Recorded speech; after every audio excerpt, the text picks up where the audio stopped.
Hi, I'm Peter Travers, movie critic for Rolling Stone, and I'm here to tell you about what's there at the movies. And I've got to live up to my promise until Avatar takes over the world. It has now overtaken The Dark Knight.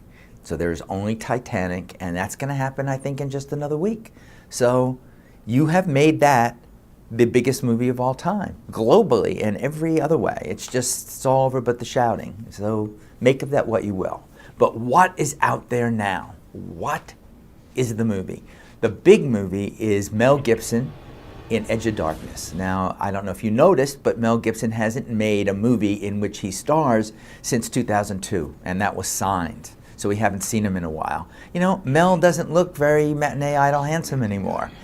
We see that he's losing his hair, he's getting a little thick around the middle, and that only helps him in Edge of Darkness. I'm not going to make a big case for this movie. It's based on a British miniseries that came out in 1985. That was 6 hours long. This movie is less than 2 hours long, and it loses a lot of nuance. But you know what? B-movie, you want to go out on the weekend and you want to see some kind of movie and then go out for pizza and beer later, this is okay, because what I love about this, it's directed by Martin Campbell, who did the miniseries Edge of Darkness, but he's the guy that did Casino Royale, that reboot of the whole James Bond franchise that works so well. And when Mel is out there, he's a Boston cop, yeah, and he does a Boston accent. I parked my car, and I did it. It's a little much. And he brings his daughter home for a visit, and she is standing with him at the doorway right at the beginning of the movie. I'm not giving anything away, and boom, she's blown away. Shotgun, dead. This makes Mel really pissed off,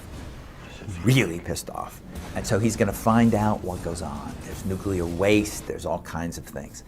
I'm not giving away any more, but there's one scene where Mel is in the road, and this car is coming at him to run him over, and instead of running away into a ditch, he faces that car head on, takes out his gun, and just goes, psh, psh. How do you not love that? He even does some real legitimate acting in this. So yeah, the movie falls apart. The last third of it is just ridiculous, but I say it's good to have you back, Mel Gibson.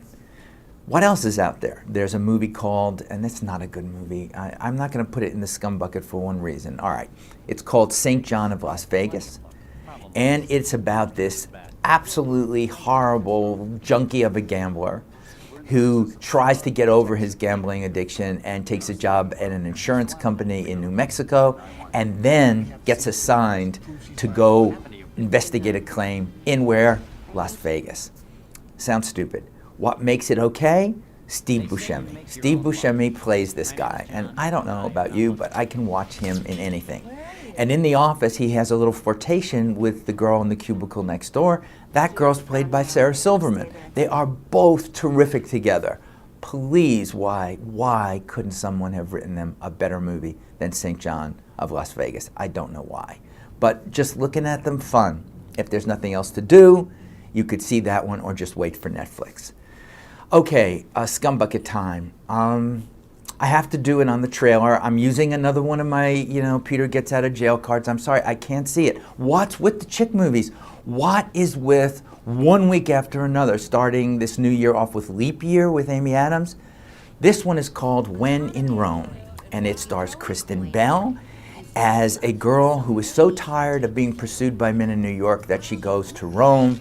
And what do you know? She does go to that fountain, she finds the coins, and she finds Josh Duhamel. I just can't even stand the idea of this. It's just horrible to me. And it's Kristen Bell, Josh Duhamel. It rhymes. Of course, Duhamel also rhymes with smell.